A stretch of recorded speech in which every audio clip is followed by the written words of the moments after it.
A black woman in a sleek navy suit steps into a glass elevator on her first day. She's calm, collected, radiating quiet power.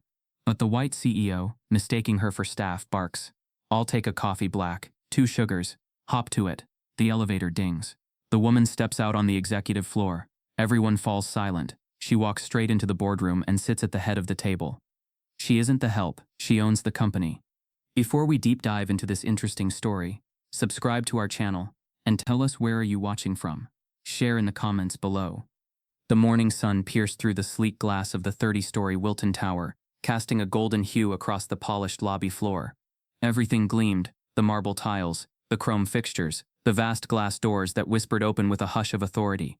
In this world of pinstripe suits and million-dollar handshakes, power had a uniform. It was white, male, loud. Alana Merrick stepped into the building as if she'd done it 1,000 times before.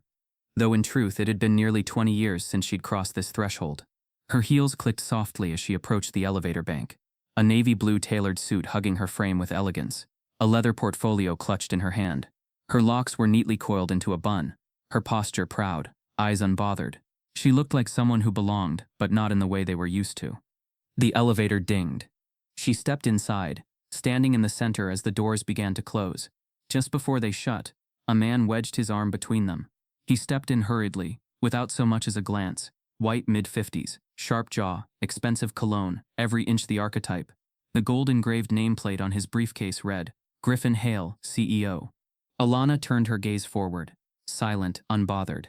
Griffin stood beside her, adjusting his tie, clearly agitated by something, likely not her presence, but what she represented. He looked her over in one sweep, then smirked. "You're with catering?" he asked casually, tapping his phone with a flick of impatience. Alana said nothing. "Yeah, I'll take a coffee. Black, 2 sugars," he continued, eyes still glued to his phone. "Actually, make that a cappuccino if you can manage it. Just drop it off at my office on 25. The numbers above the elevator ticked upward. 9, 10, 11. Alana's silence was steady. Not passive. Not confused. Just deeply, deliberately controlled.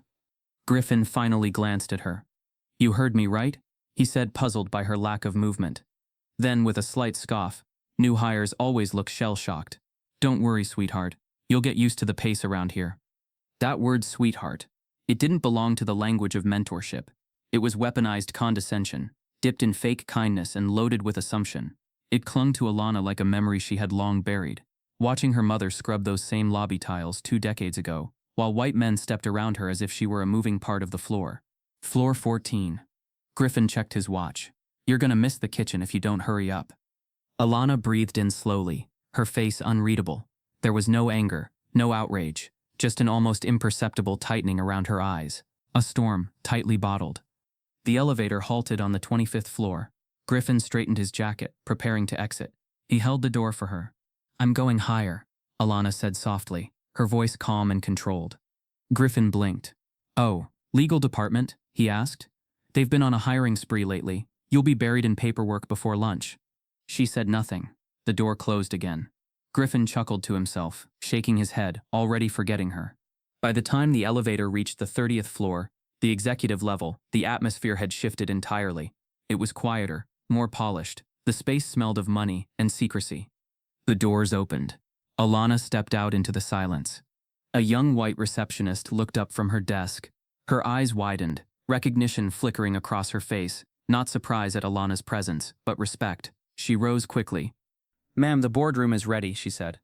The entire executive team, waiting behind frosted glass, turned toward the doorway. Alana walked past her, heels echoing power with each step. Behind her, Griffin Hale, just now stepping off the elevator, froze. His expression collapsed like wet paper. The cappuccino order hung in the air like ash. And for the first time in a long time, Griffin Hale didn't know who he was talking to. Inside the boardroom, the company's top brass waited anxiously. Their new majority owner, unknown, unvetted, was about to introduce herself, and they had no idea they'd already insulted her before she ever sat down. The black SUV curved around the final turn of Wacker Drive, its tinted windows reflecting the overcast Chicago skyline. A slow drizzle streaked the glass like fading memories, uninvited, quiet, and relentless. Inside, Alana Merrick sat poised in the back seat, her hands resting gently over a closed leather portfolio. Her face calm and unreadable, gazed ahead with the measured breath of someone arriving not for the first time but the last. Chicago hadn't changed much. The towers still loomed like arrogant giants. The sidewalks still buzzed with movement too fast to be thoughtful. But to Alana, everything felt different, because this time she wasn't here to survive it. She was here to reclaim something lost. As the vehicle approached the Wilton Tower, her eyes lifted. The building stood like a monument to old money, old power, and older prejudice. Its glass gleamed like armor, but Alana could still see the ghosts beneath its surface. This was where her mother had spent nights cleaning bathrooms that the men in suits never noticed. This was where Alana had once sat in a plastic chair, coloring in silence while her mother scrubbed floors under flickering fluorescent lights. She closed her eyes, allowing herself one moment, just one, to feel the gravity of her return. Then she opened them. Her driver pulled up to the curb. "We've arrived, Ms. Merrick," he said with soft respect. Alana nodded, her voice low. "Thank you, Omar." She stepped out, umbrella shielding her from the rain, heels tapping firmly against the wet pavement. No press, no fanfare, just a woman in control, entering the lion's den with silk armor and steel resolve. She paused outside the lobby doors, watching the revolving glass spin with rhythm. She didn't walk in yet. Instead, her eyes drifted upward, floor by floor, memory by memory. And then came the flashback. The southern air had always felt thick, like it held secrets it refused to release. Alana was only 7 when she watched her mother Clarice adjust her headscarf in the mirror of their small Baton Rouge apartment before leaving for the bus. Every night, same time, same words. "Baby girl, don't you ever let anyone tell you what you can't be." Clarice had taken a night job cleaning offices in Chicago to send money back home. Alana lived for the summers when she could visit her mother there, spending nights tucked under a coat in janitor closets, watching the city lights shimmer through dusty windows. There were things Alana remembered more clearly than she wished. The time a white executive refused to let her mother ride the elevator. The way security had followed her through the lobby when she was 12 just because her skin was a little too suspicious for the building. There was no violence, just the kind that scraped silently, cut without blood, and echoed into adulthood. Years later, Alana won a scholarship to Harvard. But the halls of Ivy League learning didn't remove the sting of condescension in professors' eyes, or the way her peers whispered diversity higher under their breath. She graduated with honors, but not without scars. Now standing before the very building where her mother's name was never known beyond a security badge, Alana breathed in and stepped through the glass doors. The SUV pulled away behind her, lost in traffic. She moved through the lobby slowly, eyes scanning the space like a museum exhibit. Everything was polished now, modern, expensive, arrogant. But the bones were the same. She approached the concierge, who smiled professionally. "Good morning, Miss Merrick. Your suite is prepared." "Thank you," she replied, without offering more. Her presence demanded attention without asking for it. As the elevator rose toward the penthouse suite, Alana's mind wandered to her Harvard mentor, Dr. Elaine Brooks, the one professor who had seen past her skin and into her mind. Elaine's words echoed now. "Don't just break ceilings, Alana. Replace the floor they walk on." When the elevator opened, she stepped into the apartment she'd secured, an expanse of glass, stone, and silence. The windows looked directly onto the Wilton Tower. She'd chosen it for that reason. She wanted to watch it, to breathe in its shape, to remember. She opened her laptop and checked the portfolio. Acquisition contracts, share transfers, legal shields. Everything was ready. The company wouldn't know until the last signature was dry. But the weight of it all didn't rest in the ink. It rested in the story behind it. Alana moved to a small cedar box on the windowsill. She opened it and removed a tiny plastic badge, yellowed with time, the photo scratched.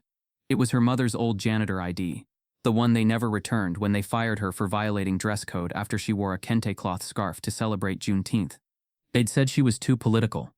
Alana ran her finger over the ID slowly. Her breath caught in her throat but didn't fall into tears. Not now. From the window she watched a woman in a suit, white, mid-30s, exit Wilton Tower and nearly collide with a black maintenance worker. The woman barely muttered an apology and kept walking. It was the same dance, different decade. Alana closed the blinds. There would be no press conferences, no interviews, not yet, but there would be justice. That night, Alana sat at her desk and reviewed the documents one final time. Each line of fine print held weight. By tomorrow morning, she would be the majority owner of a corporation that once denied her mother dignity. It was never just about revenge. It was about visibility, correction, restoration. Her phone buzzed, a text from her legal liaison. Everything's green. 9 a.m. Monday, it's official. Alana responded with a single period. She stood, walked to the balcony, and looked again at the tower that shaped so much of her silence. The rain had stopped. The clouds parted slightly. She whispered the words, not as a threat, but a vow. Time to take back what's ours. Behind her, a shadow moved. Her assistant entered the room slowly, face pale. Alana, she said nervously. There's something about the board files you need to see.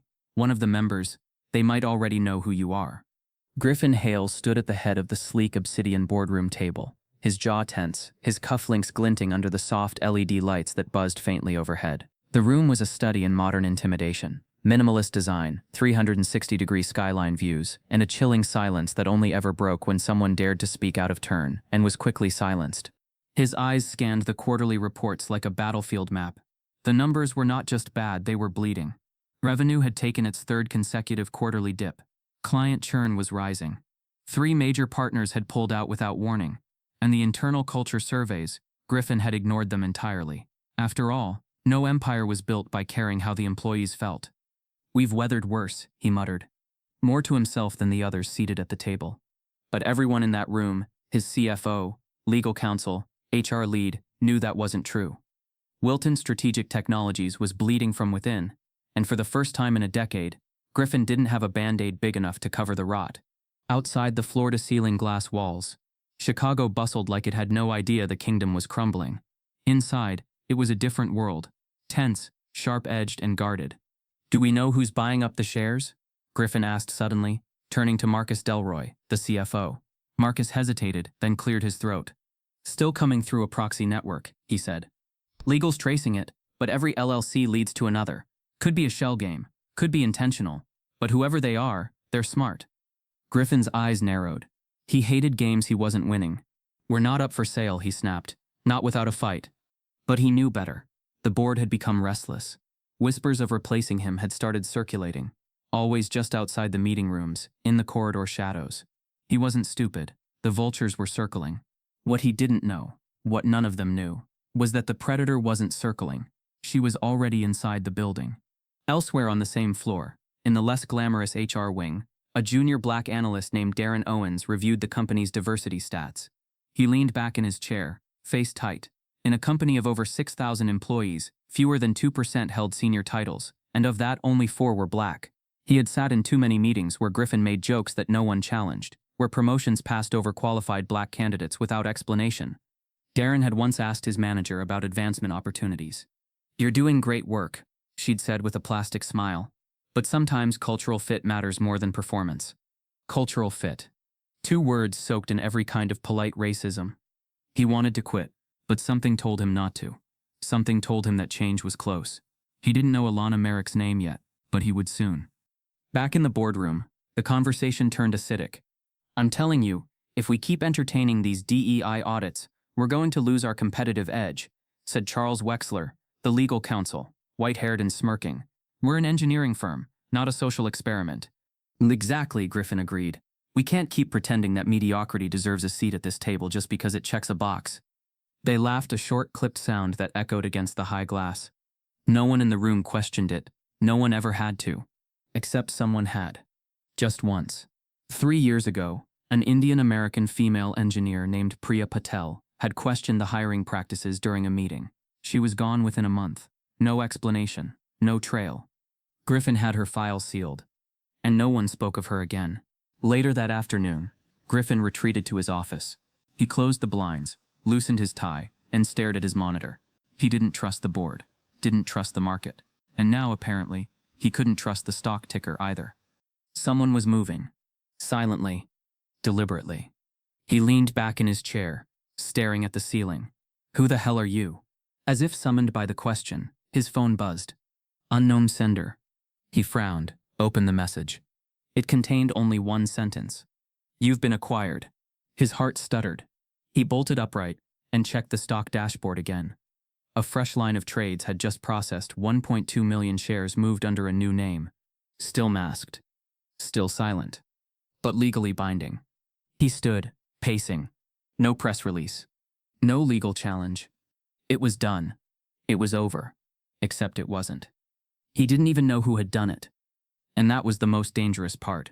Griffin Hale had spent his entire career controlling narratives, shaping outcomes, silencing dissent, not with violence, but with silence, with contracts, with culture.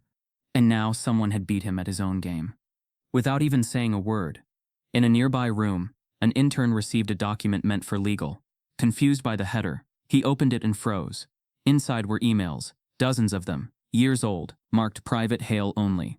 All of them laced with racist language, policy manipulation, and illegal hiring filters.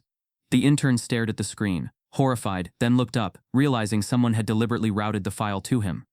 Alana stood in the dimly lit utility corridor, away from the polished marble and glass corridors that gleamed for executives. Here the lights flickered in silence, casting long shadows along chipped concrete and forgotten lockers. It was a world hidden beneath the company's gleaming surface, a parallel history carved out by those whose names weren't remembered in boardrooms. She had asked for access quietly, under a procedural pretext. Compliance audit, she'd said to the facilities manager, who didn't question her authority.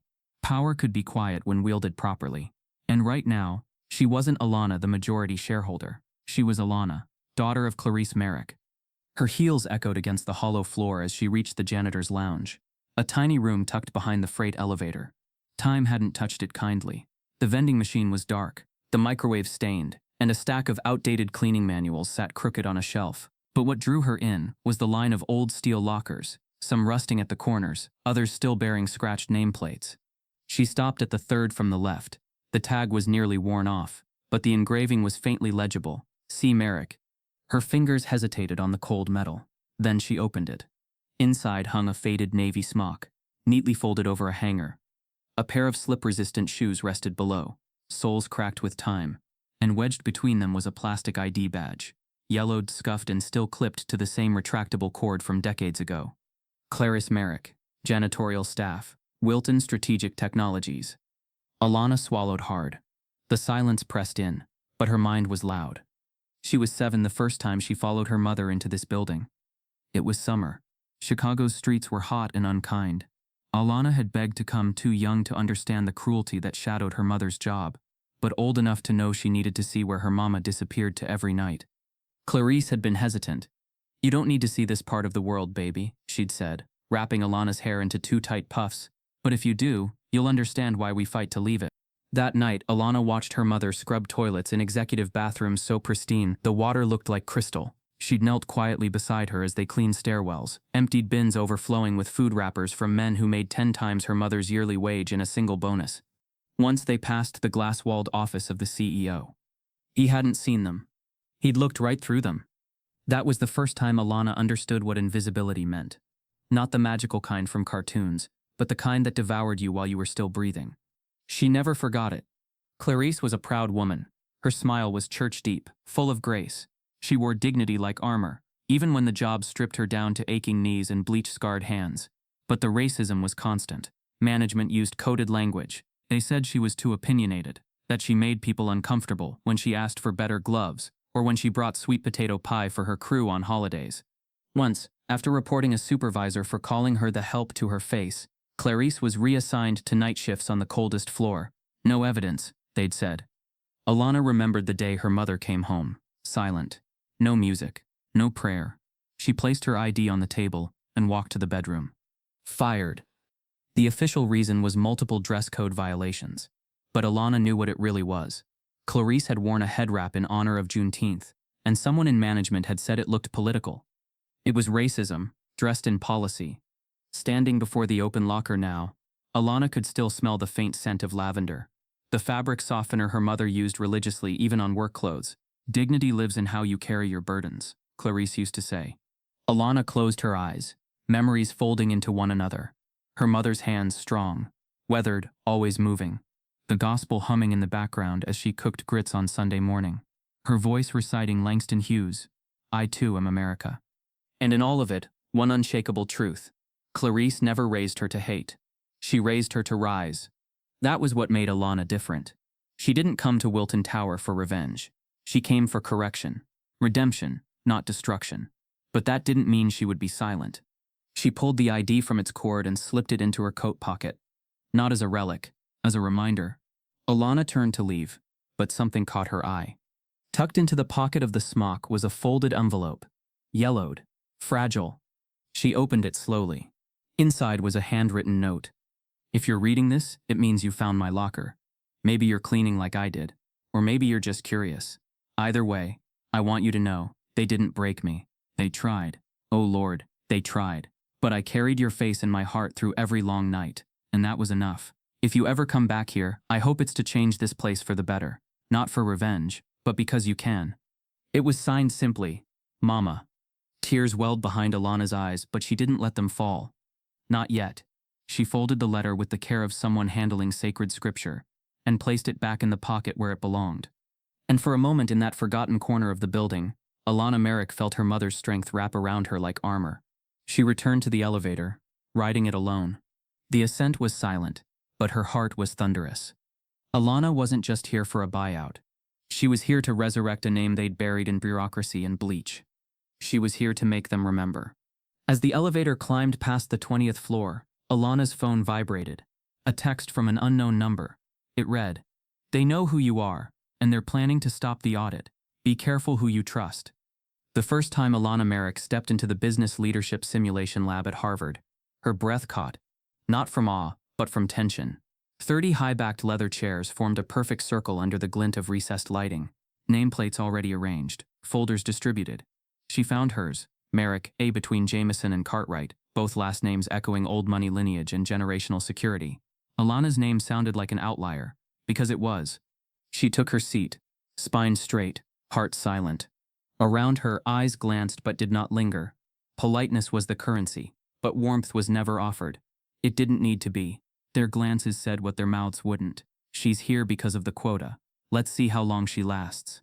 The professor entered, gray-suited, methodical, and began a mock exercise, a corporate crisis simulation. The CEO was a Yale legacy. The CFO, a billionaire's son. Alana was designated VP of Diversity and Risk, an ironic label that made some of her classmates smirk. She didn't flinch. Instead, she opened her folder and began to dismantle the scenario, line by line, identifying the overlooked blind spots no one else caught. Her notes were precise, her analysis merciless. When the simulation ended, the professor gave a nod. Interesting observations from Miss Merrick. She felt the burn of resentment across the room. They had expected her to blend into the background. She had entered to rewrite it. But excellence didn't grant immunity. Every day on that campus was a balancing act between brilliance and burden, intellect and invisibility. Professors mispronounced her name, even after she corrected them repeatedly. Group projects always found her doing the bulk of the labor while others took the credit. And more than once, she overheard whispers in the library lounge. "She's good, but kind of intense. Do you think she got in because of, she acts like she has something to prove." And she did. Because she did. She had to prove she belonged.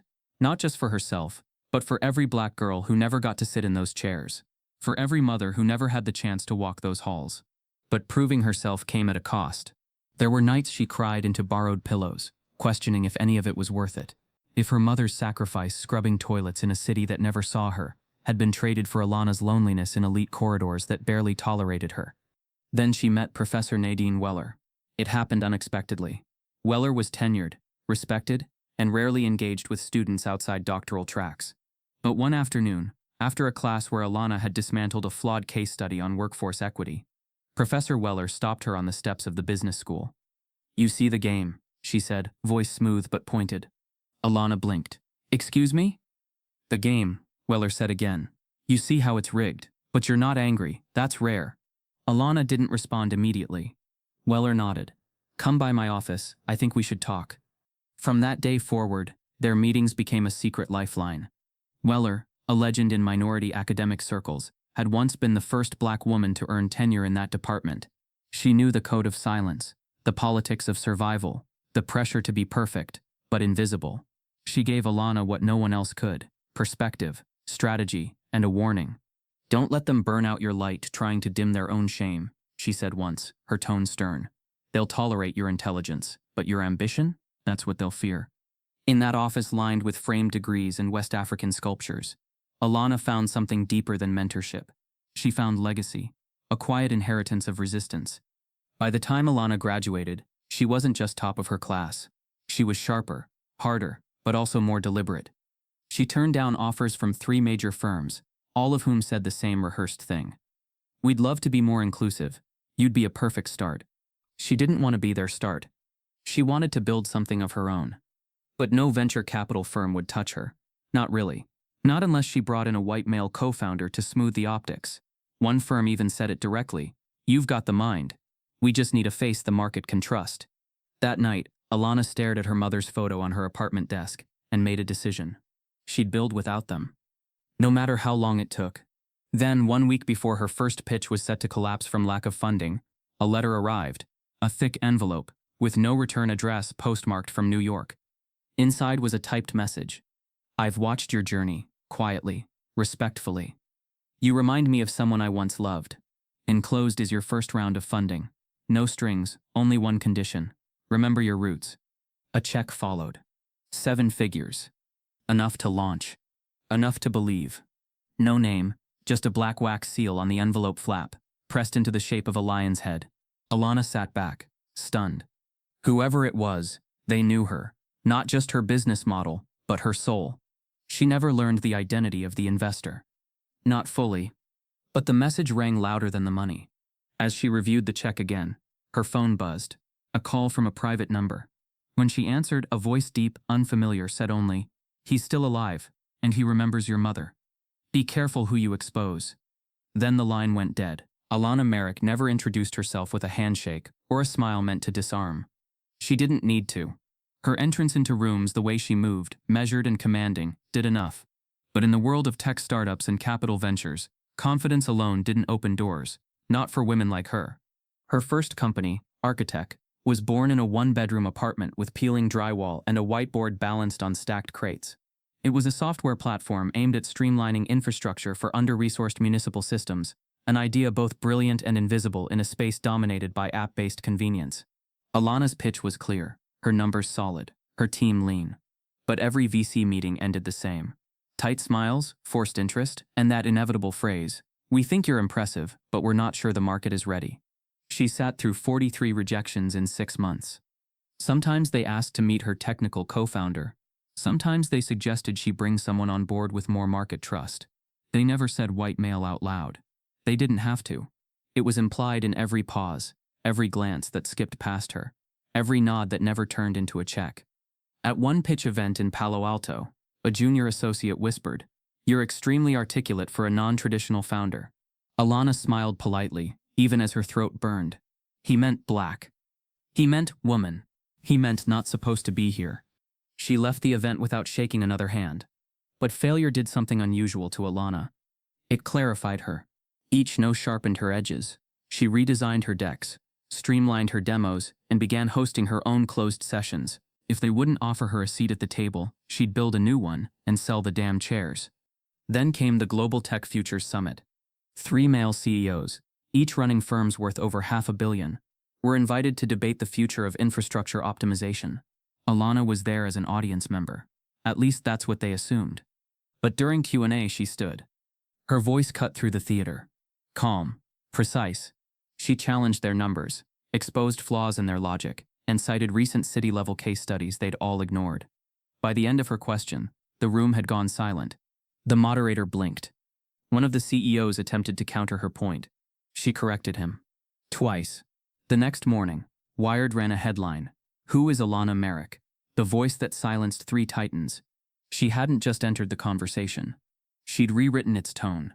Within a year, Architect was the industry's dark horse. City governments began adopting her platform. Her first partnership came from Detroit, then Baltimore, then Philadelphia. Each implementation ran under budget and ahead of schedule. Her platform made cities smarter and more just. But it wasn't the success that shook the elite circles. It was her. She showed up at conferences in power suits, stitched by black designers. She declined panel invites that only wanted her for optics. She returned calls selectively. Her reputation wasn't just built on innovation.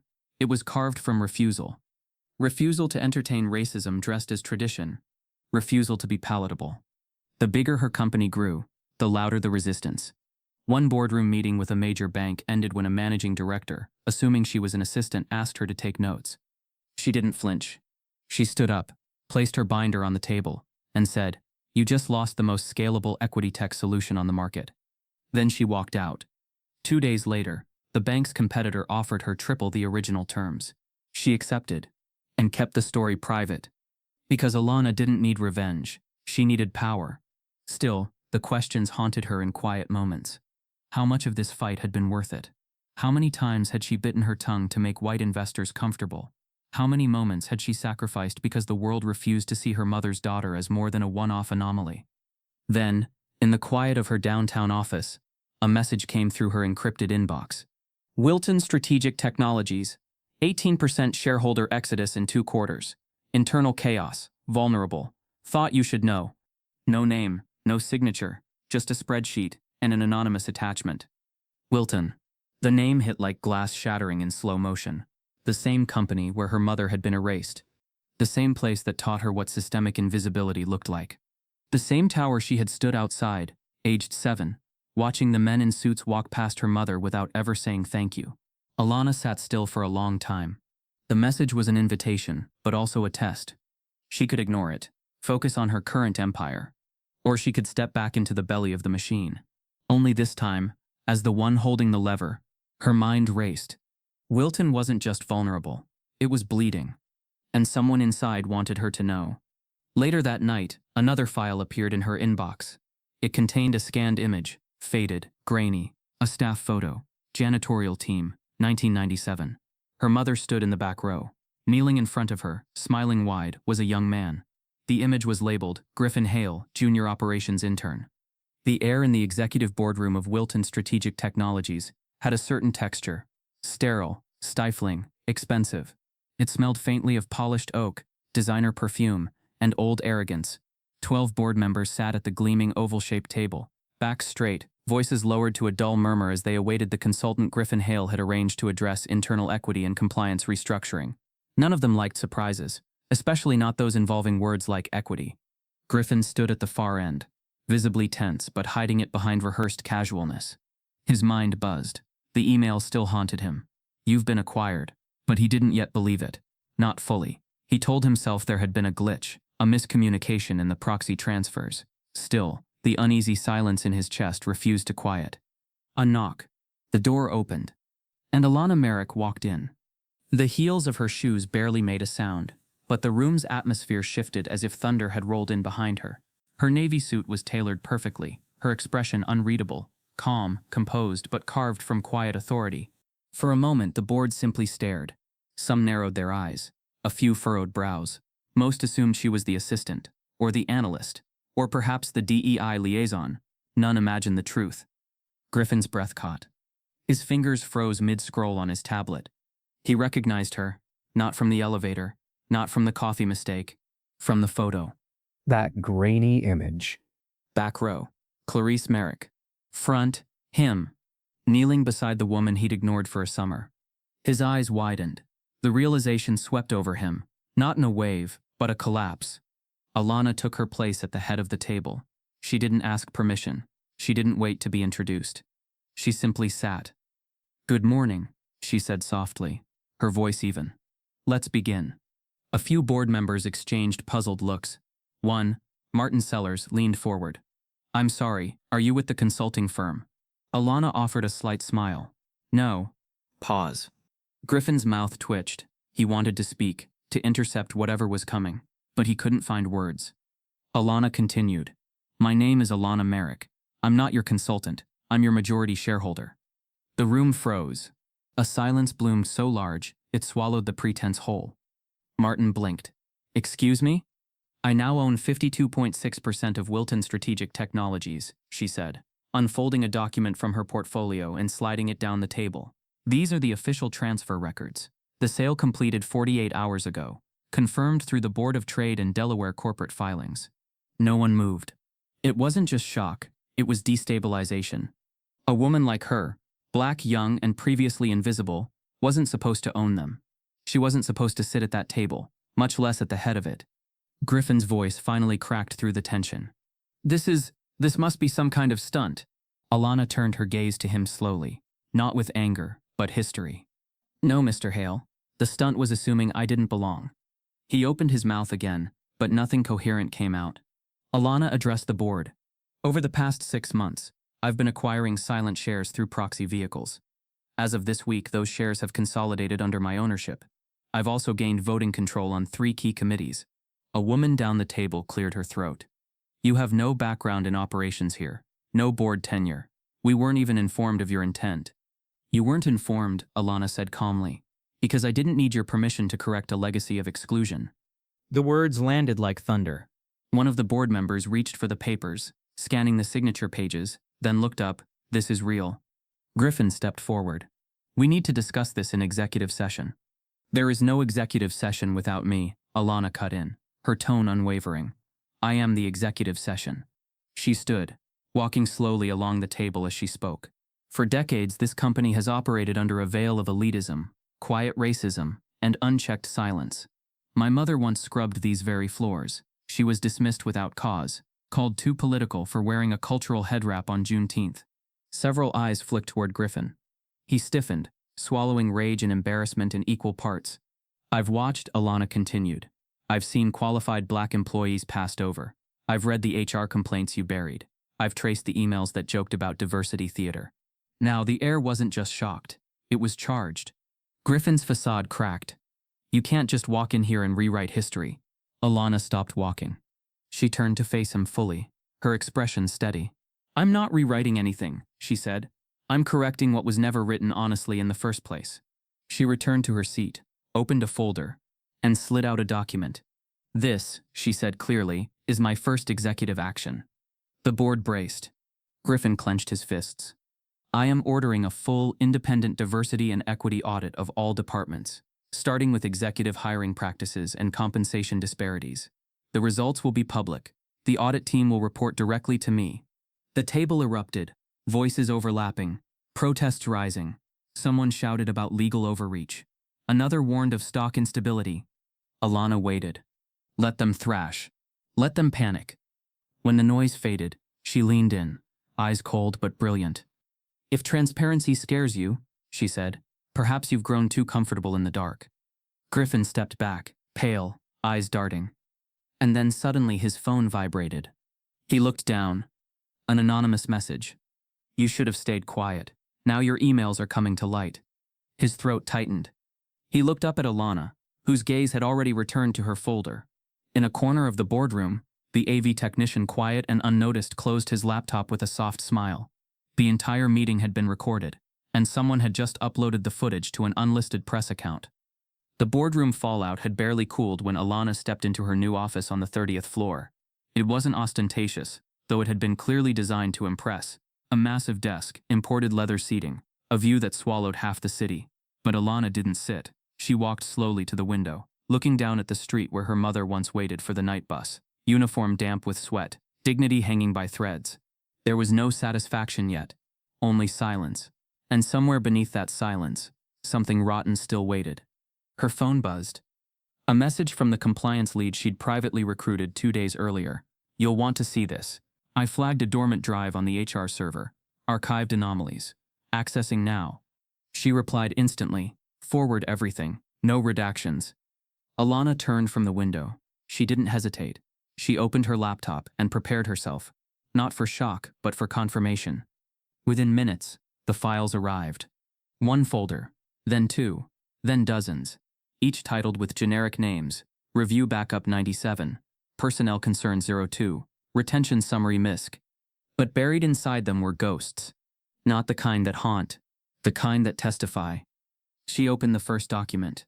It was a complaint filed by a maintenance worker in 1997, handwritten, scanned poorly. The language was clear. My supervisor referred to me as the colored cleaner in front of the finance team. I reported it to HR. No action was taken. He laughed about it the next day. The signature at the bottom read, Clarice Merrick. Alana's throat tightened. The complaint had been marked, reviewed. Below it, a single note from HR. Employee appears sensitive. No corrective action warranted. There was no investigation, no follow-up, no apology. It had never even been logged in the official grievance report. Alana sat back in her chair, hand over her mouth. Her mother had spoken, and the system had swallowed her voice. But Clarice hadn't been the only one. Alana opened another file. And another. The patterns emerged like bloodstains through white linen. A black female executive assistant demoted after complaining about being called aggressive in meetings. A Latino engineer terminated 3 weeks after requesting to speak at a diversity event. A Pakistani intern's resignation letter, citing blatant cultural targeting from a senior team lead who later received a performance bonus. None of it had ever made it to the board. None of it had been resolved. In fact, several internal memos showed top brass mocking the complaints. We can't promote everyone just to make the charts look diverse. Hire someone who checks the box, but make sure they're quiet. One email from Griffin, dated 2011, simply read, "Too many vowels in these resumes. Get me someone I can pronounce." The rage that surged through Alana wasn't loud. It was quiet, focused, fire held in a glass chamber. She pressed a key and began forwarding the documents to her legal team. Each file was a piece of the weapon, not for revenge, but for reform, for testimony, for reckoning. But even with proof in hand, something gnawed at her. The trail felt incomplete. Too many gaps. Too many lost folders. She needed more than paper. She needed a voice. That night, alone in her penthouse suite, Alana poured herself tea and stared at the open files. The city blinked below, uncaring. Rain tapped gently at the window like a forgotten song. Her phone lit up again. Blocked number. She let it ring once, twice, then answered. "Ms. Merrick?" the voice said. It was deep, cautious, male. "I worked at Wilton. Years ago. You don't know me, but I knew your mother." Alana sat upright. "Why are you calling me?" There was a pause. "I saw what you're doing. I've been watching the news. They're saying a woman bought the company. A black woman. Some don't believe it. I do." She stayed quiet. "I was part of the facilities team," he continued, "until I filed a complaint against a manager who used the N-word during a staff meeting. HR told me it was a misunderstanding. Next month, I was laid off during a budget restructure." Alana's voice was low. "What do you want from me?" "I want to help," he said, "but not over the phone." A longer silence followed. Then he added, "I have a copy of the incident logbook from the 90s. The one they said was destroyed. I kept it. Your mother's complaint is in there. So are 100 others. Handwritten. Initialed. Dated." Alana stood from her chair. "Where is it?" "I don't want money," he said quickly. "I just want people to know what really happened. To know we weren't making it up." Her heart pounded. "Where are you?" "I'll send a location tomorrow. Just don't trust anyone who claims they already knew." And then he was gone. Alana stared at the silent phone, knuckles white around the edges. Someone had been waiting all this time. Someone who remembered. The next morning, as she prepared to meet the former employee, an encrypted email slid into her inbox. No subject, no name, just a single line. "If you release those files, Clarice's story won't be the only one buried." Attached was a video of her entering her hotel suite, filmed from inside. The private conference room on the 15th floor had once been reserved for high-level investor summits, glimmering with crystal carafes, gold-plated pens, and the illusion of meritocracy. But this morning, the nameplate read something else: Restoration Roundtable, by invitation only. The blinds were drawn. No press, no PR handlers. Just a room filled with people who had been forgotten by the very system that once paid them with silence. Alana Merrick stood at the front of the room, a laptop open beside her, and a pitcher of water untouched. Her tone wasn't rehearsed, it was reverent. "I didn't invite you here to revisit trauma," she began. "I invited you here so no one can pretend it never happened." Around the table sat a dozen former employees, black men and women, who had once worked at Wilton Strategic Technologies across departments: finance, engineering, operations, custodial. Some looked nervous, others skeptical, but all carried the same look behind their eyes: the exhaustion of being erased. Alana nodded toward the center of the table. "This space belongs to you." For a long moment, no one spoke. Then a woman in her 60s, elegant in a burgundy scarf, leaned forward. Her name was June Holloway, once a lead analyst with 3 patents under her name, all signed away under team contributions. "I built their predictive model in 2004, she said. "They said it was a group effort. My name never made it on the report. The white man who presented it was promoted. I got a smaller cubicle." A few heads bowed. A man beside her, Harold Knox, ex-operations supervisor, added, "They told me I was too urban to represent the brand in public contracts. I spoke 3 languages, still wasn't enough." Alana listened. She didn't interrupt. She let the stories layer like sediment, each heavier than the last. Another voice broke the silence. Darnell Price, a former software engineer. Quiet, soft-spoken, early 40s. I designed the security patch after the 2013 breach. When I asked about bonus eligibility, they told me I wasn't a culture match for leadership. His voice caught on the word match. And when I pushed back, he continued, I was put on a performance improvement plan. 6 weeks later, I was out.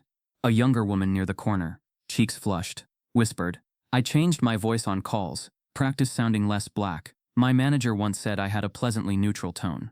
I used to be proud of that. Now I just feel ashamed. Alana closed her eyes briefly. Every story wasn't just a page in a file. It was a cut clean, intentional, systemic. When the room finally quieted, she opened her laptop and pressed play on a video. It showed a clip from an old internal training meeting, captured covertly. Griffin Hale, laughing. Sometimes you just need someone who won't quote Malcolm X at you every time you give them feedback. Laughter. Then another voice, especially those DEI hires, always quoting something, instead of doing something. Someone else. That's why we keep him in HR. Can't trust him with numbers. The room fell into stunned silence. No one had ever seen the footage, because no one had ever dared record it. Until now. Alana's voice was low but powerful. This is part of the reason the audit's already begun, but it's not enough. We need people to hear your stories, on the record. Some looked hesitant. A few looked terrified. I'll redact names if needed, she added, but the more visible we are, the harder it becomes for them to bury us again. June nodded. They already took our piece. They don't get our truth too. One by one, they agreed. Alana leaned back. Her hands trembled slightly beneath the table, out of view. Not from fear, but from the magnitude of what they were doing. Reconstruction never came without risk. That afternoon, Griffin stormed into Alana's office, red-faced and radiating fury. He threw a legal envelope on her desk. Cease and desist, he snapped. You can't record internal meetings and publish confidential files. You're exposing proprietary content. Alana didn't flinch. Those weren't protected trade secrets, she said. They were documented bigotry. He leaned in, eyes wild. You're not untouchable. She met his gaze. Neither are you. He sneered. You're destabilizing shareholder trust. You think this is justice? This is a vendetta. Alana stood slowly, her tone still composed. My mother scrubbed these floors. I watched her lose everything while this company laughed behind closed doors. I'm not destabilizing anything. I'm revealing what's already been rotting under the surface. Griffin's face twitched. A man unaccustomed to being defied by anyone, much less a woman like her. You release anything else, he growled, and I will bury you in litigation. Alana picked up her phone and opened the company-wide press inbox. Too late. She hit send. Griffin's eyes widened. In less than 60 seconds, the video went live. Within the hour, the video began circulating through internal emails, Slack channels, and social media threads. A quiet panic gripped Wilton's upper ranks. News outlets picked it up. The footage was clear. The voices were unmistakable. The company's official Twitter page went dark. By evening, hashtags emerged. Voices buried. We worked here too. Wilton reckoning. The backlash wasn't just online. It reached investors, clients, even the firm's largest government contractor. Phone lines jammed. Lawyers panicked.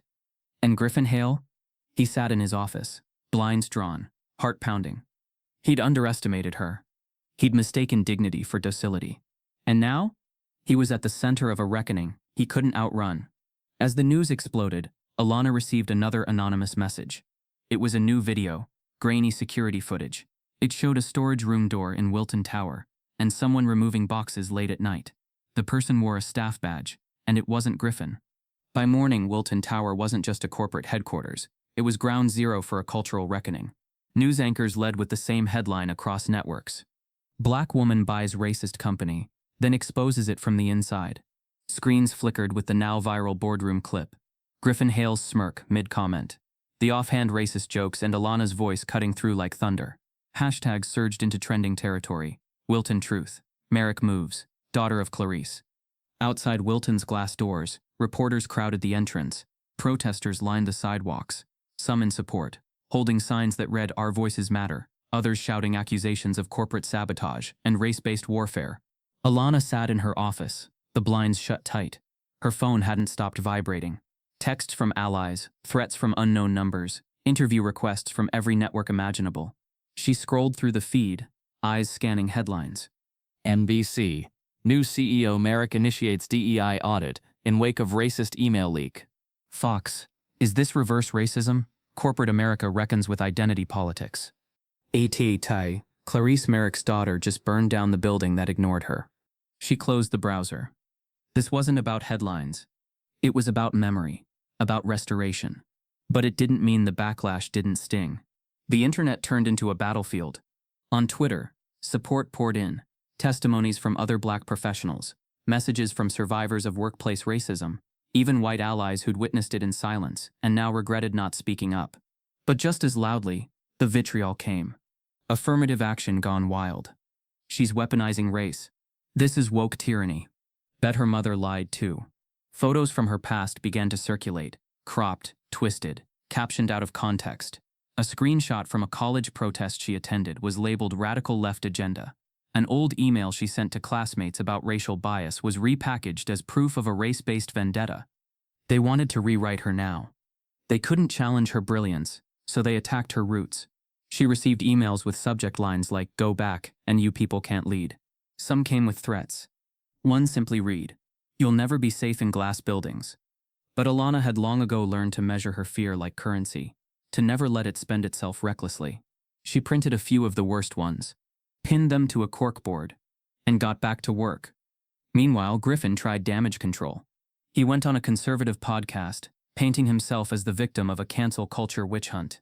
He used phrases like misunderstood intent, private conversations, and diversity weaponization.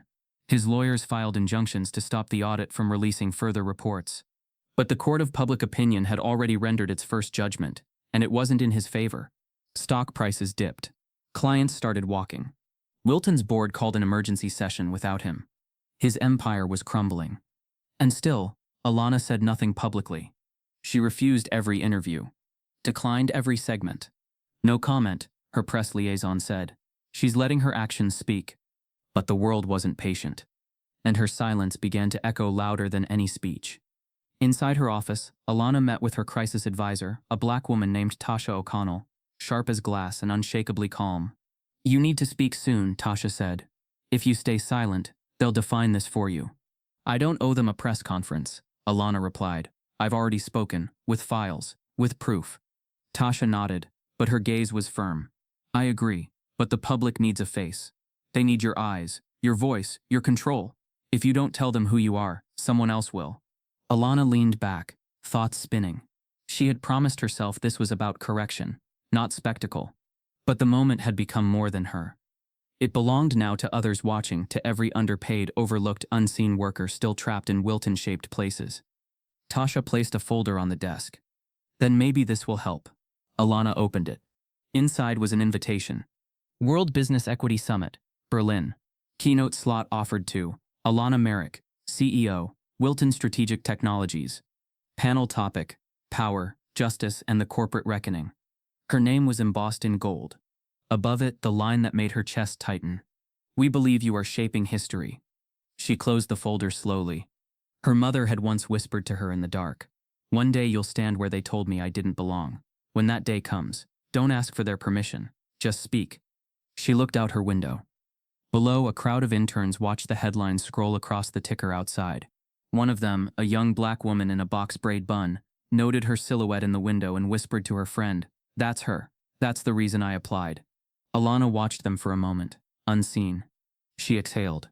Not in defeat. Indecision. She reached for her phone to accept the summit invitation, only to find a new message waiting.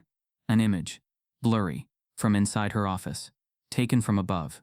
The caption read, "You're not the only one who remembers Clarice." The sun was just beginning to lower itself over Baton Rouge when Alana pulled into the cracked driveway of the single-story house with the peeling white shutters. It hadn't changed. The same humming porch light hung on its last breath. The same rust-stained mailbox leaned sideways like it had grown tired of holding forgotten letters. Alana stepped out of the rental car, her heels clicking against uneven concrete. She had left this house nearly 20 years ago with a single suitcase, a scholarship offer, and a promise tucked deep in her chest, "Never return until you've made them remember her name." But now she was back, not as a child hiding behind her mother's legs, but as a woman carrying the weight of two legacies. Clarice Merrick opened the front door before Alana could knock. Her gray hair was wrapped in a soft scarf, her hands still strong despite the quiet tremble in her fingers.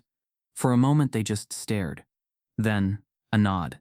A silent agreement that the words could come later. They hugged briefly, fiercely. "I saw the news," Clarice said, voice low and worn. "Saw you in that boardroom like you'd always belonged there." "I did," Alana replied softly. Clarice didn't smile. Instead, she stepped aside and let her daughter enter the home they had both built and outgrown. The living room was dim and clean. Framed church certificates still lined the wall, and a photo of young Alana, gap-toothed, wide-eyed, sat crooked on the mantel beside a faded black Jesus portrait. Clarice poured tea in silence and handed it to her daughter without speaking. They sat across from each other, a small oak table between them that had held more prayers than meals. Finally, Clarice spoke. "You're winning," she said, "but at what cost?" Alana looked up. "You're not wrong for telling the truth," Clarice continued. "But truth alone won't keep your soul warm when the lights go out. Don't let the fight make you forget who you were before they made you prove you were worthy." "I'm not seeking revenge," Alana replied. "Then make sure it doesn't look like it," Clarice said, eyes sharp. "They'll twist your motives, child. You already know that." Alana sat back, her jaw tensed. "I'm not ashamed of what I've done." "I know," Clarice whispered, "but I worry what you'll become if you forget that power without grace is just another form of silence." Alana didn't answer. The silence grew thick. Then came the knock. Not at the door, but from deeper in the house. Footsteps. Clarice turned her head. "Your brother's here." Alana stiffened. She hadn't seen Jordan in 3 years. Jordan Merrick stepped into the room like a gust of bitter air, broad-shouldered, dressed in a mechanic's uniform, oil stains on his collar. His eyes met Alana's with the sharp edge of a grudge he'd kept polished for years. "So," he said flatly, "now you care." "I've always cared," Alana replied. "No," he snapped. "You cared about escaping, about degrees, titles, headlines. You cared about climbing out, not about who you left behind." Clarice stood quickly. "This isn't the time." "It's the only time," Jordan said. "She's everywhere now. On TV, in newspapers. People in town asking about the Merrick girl who bought that racist company. And me, I'm the brother who stayed, the one who fixed trucks while she gave speeches about justice." "I never asked you to stay," Alana said, voice tight. "No," he said bitterly, "but you never looked back either." Silence. Clarice lowered herself slowly into her chair, eyes closed. "I worked my fingers raw for both of you. I cleaned their filth so you could be more than what they gave me. And now you're standing here throwing stones at each other while my memory gets dragged through the news like a footnote." Jordan's face softened. "Mama, I'm not angry with you." "No," she said, "but you're angry she made it out." Alana's eyes glistened. "She didn't make it out," she said quietly. "She carried your name, Mama. I carried you." Clarice exhaled, her hands clasped tightly. Then Alana's voice dropped. "Do you remember the day they fired you?" The room grew still. Clarice nodded slowly. "June 19th, 2002. "Juneteenth," Alana whispered. Clarice smiled sadly. "And I thought it would be poetic. Thought maybe if I wore the head wrap your grandma gave me, they'd see me. No, I was proud." "They called it political," Jordan muttered. "They called it inappropriate," Clarice corrected. "Then they handed me a final check and said I was no longer a good fit." Alana's hands curled into fists on her lap. "I begged them," Clarice continued. "Begged them to let me finish the shift, but they'd already packed my locker." "They erased you," Alana said, "like you were nothing." Clarice looked at her daughter with soft pain. "But you remembered. That's something." Jordan stood and walked to the window, arms crossed. "It still hurts, you know, knowing they took your dignity, and knowing my sister had to fight them just to remind the world you were ever there." Alana turned to her mother. "There's something else, isn't there?" Clarice didn't answer. She reached beside her into a drawer and removed a sealed white envelope, worn, dated, edges yellowed. "I wrote this years ago," she said, "in case you ever came back. Before the fame, before the war, when I didn't know if I'd see you again." She placed it in Alana's palm. Her name was written on the front in fading blue ink. "Alana, for when the weight gets too heavy." Alana held it tightly, unsure what to feel. Her throat ached.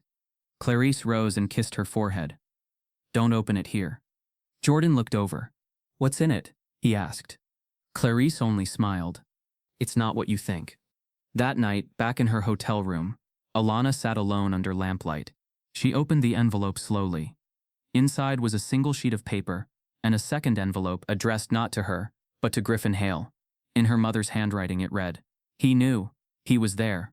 Griffin Hale stood in front of the floor-to-ceiling mirror in his office, straightening his tie with a grip tighter than necessary.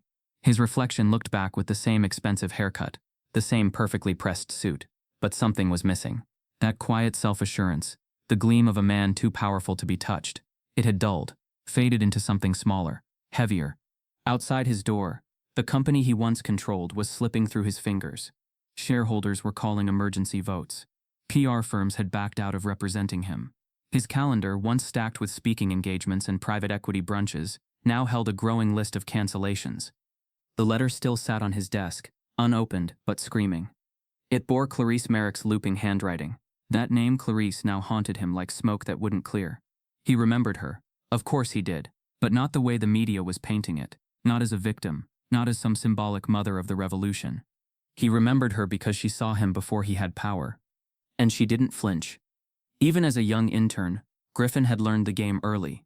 What jokes you could make, who you could step over, and how to use race as a silent currency. One you didn't name, but always counted. Clarice had called him out one night in the break room for not cleaning up after himself. Told him, "Privilege don't always look like money, baby. Sometimes it's just walking out without thinking about who has to walk in next." He'd laughed her off. Until now. Now she had a daughter with her name on the building. Now her voice, years silenced, was being amplified in courtrooms, on screens, in protests. And he was trapped in a fortress built on ghosts. In her penthouse, Alana held the second envelope in her hands. The note addressed to Griffin was thin, barely a page. She hadn't opened it, not yet, but the weight of it was heavier than anything else she'd uncovered. He knew. He was there. Her mother's final message didn't accuse. It warned. Clarice had never said a word about Griffin all these years. Not once. Which made this even more unsettling. What had he seen? What had he done? And why did he keep it buried? Alana placed the envelope into a leather folder and slid it into her briefcase. It was time. The board reconvened that afternoon in the now iconic glass-walled chamber. But the atmosphere had shifted. The same men and women who had once treated Griffin like corporate royalty now eyed him like a liability. They didn't say it out loud, but their silence shouted, "You've become too expensive to protect." Alana entered quietly, her presence now habitual, but never unnoticed. She carried only one item, the envelope. Griffin sat across from her, jaw set, eyes defiant. "Before we begin," she said, "I want to read a letter, one that predates all of this. A letter my mother wrote before she passed." A hush fell. Alana opened the envelope with surgical precision. She began reading aloud, voice even. To Griffin Hale. "You were young, but not blind. You saw what happened to me, heard what they called me, and you chose to laugh, chose to disappear behind power when you found it. But I remember the way you looked at me when I was escorted out, not like I was wrong, just like I was disposable. I hope you've grown. I hope you've learned. But if not, know this. My daughter does not owe you kindness. She owes you correction, and she will give it to you with the grace I had to carry alone." The room was silent. Griffin didn't speak. Couldn't. Alana folded the letter. That's who she was. That's who this company erased. The board members glanced at each other, visibly shaken. "I propose," she said firmly, "a formal vote for Griffin Hale's termination, effective immediately. Cause: ethical breach, discriminatory culture perpetuation, and failure to disclose internal misconduct." Griffin finally found his voice. "You don't have that kind of power." "I do," she said, eyes locked to his. "And this board will back me, because they don't want your scandal bleeding into their portfolios." No one rushed to defend him. The legal counsel cleared his throat. "A motion has been made. All in favor of removal?" Hands began to rise. 1. Then 4. Then 8. Griffin stood, red-faced. "You think this is over? You think the press storm is bad now? Wait until I tell them about how you acquired those shares." Alana tilted her head. "Tell them. The more you talk, the more I get to show them your emails. Your audit, your bonuses paid on silence." His face paled. "I built this company," he hissed. "No," she said. "You built a system to keep men like you untouchable. And now you're finally being touched." He grabbed his briefcase and stormed out. But the storm was already behind him. An hour later, Alana stood in the elevator alone. Descending, but not falling. The weight was still there. Clarity didn't erase pain, but it made the purpose sharper. She stepped out into the lobby. The same one where Griffin had once told her to get coffee. Now people looked up when she passed. Not because she demanded it, because she had earned it. Suddenly her phone buzzed. A call from her assistant. Alana, you're not going to like this. What happened? There's been a data breach. The footage of Griffin. It wasn't the only thing leaked. Someone released internal personnel files, including Clarice's sealed complaint. Alana froze. What do you mean leaked? They didn't just leak it, the assistant said. They altered it. Someone forged an addendum. It says she made the whole thing up. Alana's breath caught. Find out who did it, now. I already did, the voice said. That staff badge from the security footage, it belonged to your COO. Alana turned slowly, watching as her COO, smiling, shaking hands with employees, walked toward her office. In his hand was a USB drive. In his eyes, something unreadable. The war wasn't over. It had just changed form. Alana Merrick stood in the middle of the executive floor's glass corridor, her heels planted firmly against polished marble, the tension in her shoulders camouflaged by grace. She watched her COO, Benjamin Voss, stroll casually toward her office, the USB drive gleaming like a dagger in the light. Miss Merrick, he said with a disarming smile, I've been looking for you. She didn't flinch. I heard about the breach, she replied calmly, and I know the badge used to access the server room was yours. He held her gaze for a beat too long, then chuckled softly. These systems get complicated. Bad data, bad actors. It's hard to tell who's doing what anymore. Alana's voice remained level. Except security logs don't lie.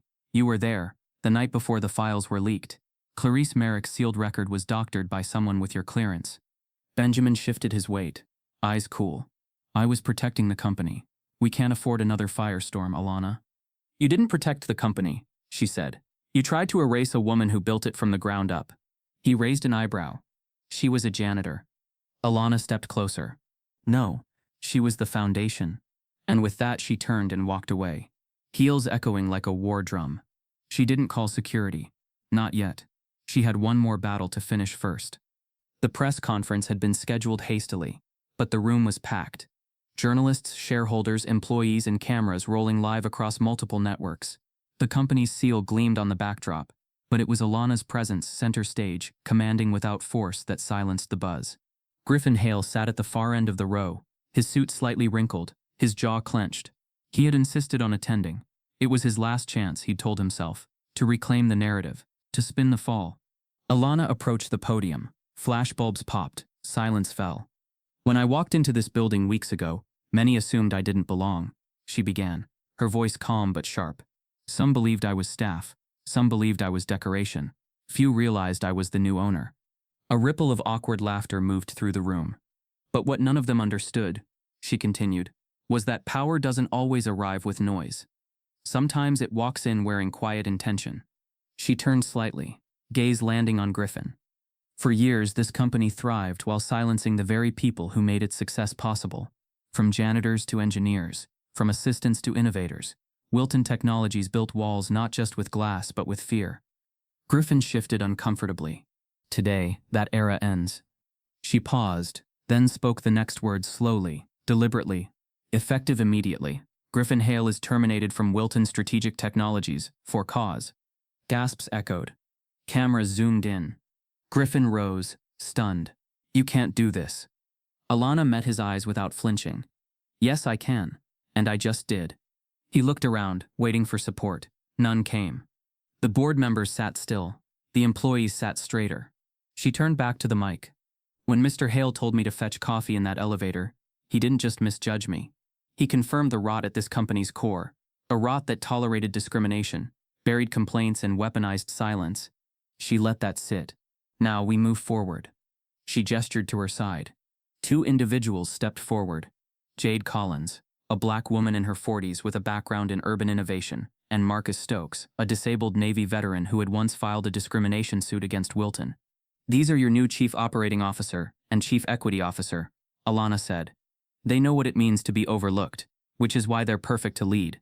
Applause erupted, not performative, but electric. Griffin stood frozen, breathing hard. Alana turned to him one last time. I won't speak for you, Griffin, she said, but I will say this. The next time you look at someone and assume they're less than you, remember this moment. Then she walked off the stage. In the hours that followed, news outlets ran with the story. Hale fired on live feed. Merrick reshapes corporate America in one stroke. From janitor's daughter to boardroom queen. The stock wavered briefly, then surged. Investors, once nervous, began issuing public support. Old clients returned. New ones came knocking. But Alana knew better than to bask in the headlines. She'd seen how fast the world could spin. Back in her office, she made one final call to security. Escort Benjamin Voss out. Retrieve all hardware he's touched in the last 30 days. Understood. She watched from her window as Benjamin was walked out of the building. No cuffs, no spectacle, just a silent, sharp end. That evening, as twilight colored the skyline, Alana returned to her office for one final meeting. Her assistant entered, slightly out of breath. You have an appointment, unscheduled. I tried to cancel, but they said you'd want to hear them out. Alana raised an eyebrow. Who is it? The assistant hesitated.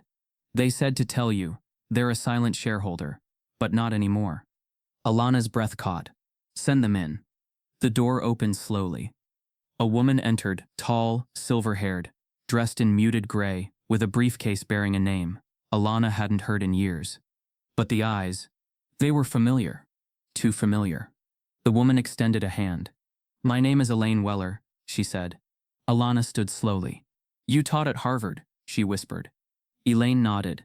And I backed your first startup, through proxies, quietly. Alana blinked. That was you. Elaine smiled. Clarice asked me to watch over you. And I did. Emotion surged behind Alana's ribs, caught between shock and reverence. Elaine placed a folder on the desk. There's one more asset I want to give you, but it comes with a condition. What condition? Elaine leaned in. Help me bring down 3 more companies. Just like Wilton. Ones with blood on their profits and silence in their ledgers. Alana stared at her. The war wasn't over. Elaine slid a photo across the desk. 3 corporate logos circled in red. At the center was a face Alana hadn't seen in years. The former Wilton board chair, now CEO of a major defense contractor. The former corner office of Griffin Hale had always stood like a fortress above the city, walled in by high windows and higher ego. The desk had once been a statement piece, heavy mahogany, impossible to move, as if rooted in arrogance. But now it was gone. Alana Merrick stood at the center of the space, bathed in soft afternoon light. Her mother's framed photo rested on a pedestal where the old stock tickers once buzzed. Beside it, a bronze plaque that read, The Clarice Merrick Mentorship Room. For those who were told to wait, this is your place now. She walked the perimeter slowly. The walls had been stripped and painted a warm amber. New shelves displayed books by Black authors, innovators, and voices long silenced in corporate America. A conference table was replaced with semicircular chairs. The smell of fresh cedar still lingered in the air. It was no longer an office. It was a promise. Behind her, a group of young Black interns filed in, wide-eyed, cautious, holding notebooks like shields. Alana turned to face them. This space is yours, she said. You don't need permission to speak here. You don't need to shrink to fit in. A young man raised his hand. Miss Merrick? Why did you keep the room? Wouldn't it have been easier to burn it down? Alana smiled softly. Because healing isn't destruction. It's redesign. She didn't mention the sleepless nights or the anonymous threats that still came. She didn't mention the legal fires or the buried landmines she continued to navigate. She only gestured toward the plaque. My mother walked these halls so we wouldn't have to walk alone. Weeks passed, and change spread through the company like spring thaw. The air no longer held the weight of quiet hostility. Old hierarchies fractured. The silent corners became forums. The whispers turned into open conversations. Alana implemented a radical new equity model, real power redistribution. Decision-making seats were open to previously excluded staff. A new internal review system gave Black employees veto power over final stage hiring for leadership roles. Feedback wasn't just collected, it shaped policy. At first, some scoffed. Then they watched it work. Revenue didn't drop. Innovation climbed. Retention among marginalized employees increased by 47%. People weren't just staying, they were building. Marcus Stokes, the new chief equity officer, stopped Alana in the hallway one afternoon. We got a note from Darnell, he said. Remember him? The engineer who said they stole his design. Alana nodded. He just filed his first patent, Marcus said, and this time, his name is the only one on it. Alana smiled, the kind that touched bone. Progress wasn't always loud. Sometimes it bloomed in the silence where pain used to live. On a rainy Thursday, Alana stood before a different crowd, the inaugural recipients of the Clarice Merrick Scholarship for Corporate Ethics and Innovation. 30 students from underserved communities, chosen not just for grades, but for grit. She stepped to the podium, hands steady. "My mother didn't have the language of corporations," she said, "but she had something stronger, vision. She once told me, 'Don't just get inside the room, baby. Change the floor plan. That's what this scholarship is for.'" Her voice cracked slightly, but she didn't stop. "To every one of you, you're not here to be the exception. You're here to be the architects." She stepped down to applause, but her heart felt quiet. The deeper work still waited. Later that night, alone in her office, Alana sifted through correspondence. One envelope was hand-addressed, DC postmark. She opened it slowly. Inside was a formal invitation, emblazoned with the seal of the United States. White House Office of Public Engagement. "Dear Ms. Merrick, in recognition of your leadership and structural equity reform efforts, the administration invites you to consider a senior advisory role on the National Policy Council for Workplace Ethics and Anti-Discrimination Reform. Your impact has reached beyond business. It has shaped culture. We believe you can help shape law." Below the letter was a second document outlining scope, responsibilities, and classified initiatives on federal DEI oversight. Alana leaned back, her breath caught. This wasn't a seat at the table. It was the table. Washington. Policy? National reform. But it meant leaving Wilton's daily helm. It meant stepping away from the company that carried her mother's name in every restored hallway. And it meant putting herself on a much bigger and far more dangerous stage. She stood and walked to the window. Below, a group of young employees were leaving the building together, laughing, shoulders relaxed. The atmosphere looked different now. Freer. Safer. Possible. Her phone buzzed. A text from Elaine Weller. "If you take DC, you'll need to be ready for war. The ones we name in the next dossier, some of them have government contracts. They'll come for you." Alana stared at the message. She didn't reply. Yet, instead, she picked up the original folder Elaine had handed her weeks earlier and flipped to the final page. 3 faces. 3 corporations. 3 systems still running on stolen silence. As Alana turned to close her office, she noticed a letter slid under her door. Handwritten. No return name. She opened it carefully. Inside was a short note. "If you go to Washington, the real story of Clarice won't stay buried. We kept the final video. Choose wisely." The elevator doors whispered closed, sealing Alana Merrick into a capsule of brushed steel and glass. Floor numbers glowed above her in silent rhythm. 1, 6, 12. She stood alone, hands clasped in front of her, not as armor, but as memory. It was the same elevator, the same one Griffin Hale once demanded coffee in. The same space where the first assumption of her identity had become the spark of her revolution. Now, it was quiet. No executives barking orders. No glances drenched in condescension. Just her reflection in the mirrored panel, still, grounded, and finally fully seen. The floor display dinged softly. The elevator slowed. Stopped. The doors parted on the 12th floor, and a young white man in a neatly pressed blazer stepped in. He was tall, lanky, no older than 22, clutching a portfolio like it might fly away. His tie was slightly crooked, his shoes too new. He glanced at her, hesitated, and cleared his throat. "Excuse me," he said, voice unsure. "Are you? I don't want to assume, but..." Alana turned, brows raised in soft curiosity. "Are you the owner?" he asked, almost a whisper. She studied his expression. Not fear, not reverence, but a hesitant kind of hope, the kind that had to unlearn years of coded expectations. "Yes," she said, her voice steady, "but I'm not the only one who will be." The boy blinked. Alana smiled, not wide, not performative, but deep. "Keep showing up," she added, "not as who they expect, but as who you actually are." The elevator continued upward. When it reached the top floor, Alana stepped out, her heels clicking softly on the marble. The intern didn't move for a moment, watching her go. Then, just before the doors closed again, he whispered, "Thank you." Across the lobby, a wall of portraits lined the corridor. Wilton's history in sepia, frame after frame, white men in suits, gazes proud, distant, names carved beneath each one, frozen in time. Hale, Wexler, Bowman, Rowe. And now, at the end of the row, newer, more vibrant, framed in matte black with gold trim, Alana Merrick. No smile. just presence. She didn't need to perform legacy. She was it. Visitors often stopped at her portrait, reading the plaque beneath it. Alana Merrick, CEO, 2025 present, architect of equity, daughter of Clarice. No other bio said less and meant more. In her office, a soft breeze rolled in from the open window. On the shelf behind her desk sat a single keepsake, her mother's faded janitor badge, now encased in crystal. Not for decoration, but for truth. The mentorship center was thriving. The scholarship had expanded into 3 new cities, and every department reported a rise in morale, innovation, and retention. Still, the unease remained. Clarice's final warning: the sealed video had not been found. Security combed the servers, forensics scanned drives, but nothing surfaced. Yet, the letter under her door had been real. The threat had been real. And somewhere, someone still wanted her mother's truth suppressed.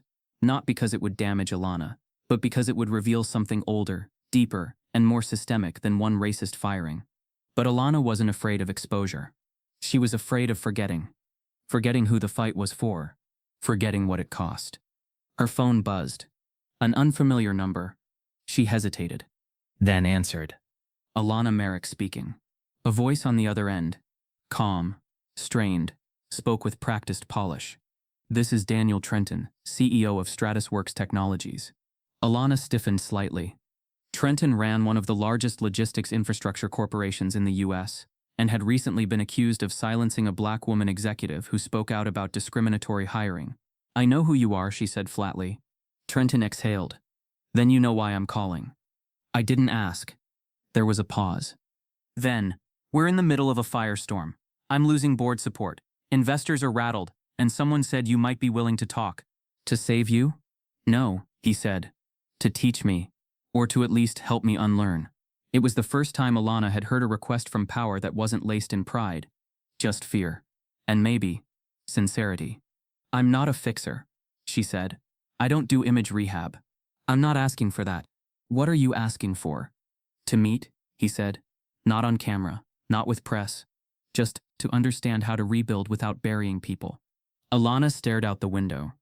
For a moment she saw Clarice standing at the bus stop, head held high, eyes tired but unbroken. She thought of the intern in the elevator, of Darnell's name on a patent, of Jordan, still rebuilding himself in Baton Rouge. And she thought of Elaine Weller's dossier, the next battles on the horizon. "Send me your internal memos," Alana said. "The ones you don't want anyone to see. If I believe you're being honest, we'll talk." She hung up before he could respond. Power was no longer something she needed to seize. It was something she chose how to use. That evening, she returned to the elevator one more time alone. No noise, no camera, just her reflection, once again. But this time, she wasn't watching for permission. She was watching for purpose. And it was already written in her walk. As the doors closed, her phone buzzed again. A text. From unknown. "The video exists, and we're ready to release it. Clarice's voice deserves the last word." Alana stared at the screen, breath caught. She replied, "Where?" Seconds later, a new message flashed. A single link, no explanation. She tapped it. The screen went black. Then her mother's voice echoed from the darkness. "If you're hearing this, then the world finally decided to listen." If Alana's journey inspired you even a little, take a moment to like this video, share it forward, and become part of a growing community that believes stories can shape systems. Because when we listen, we don't just change